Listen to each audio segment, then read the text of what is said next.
خروجی هم برگردونه دیگه، اصطلاح ریترن خودم. مثلا میگم let دیتا، حالا هر اسمی ها، این میتونه هر اسمی داشته باشه، من دیتا میذارم هر راحتی کارم. میگم نامبر باشه و ارو دیگه به این شکل.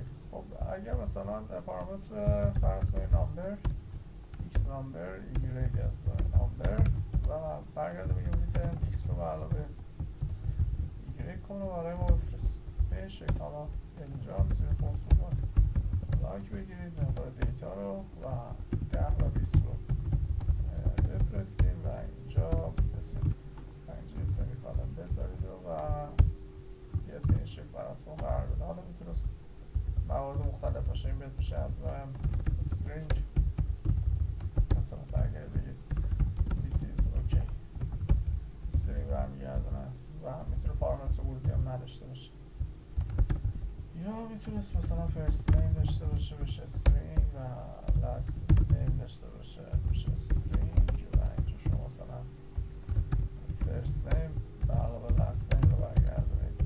فقط چیزی که هست اینجا باید تعریف اصلا string باشه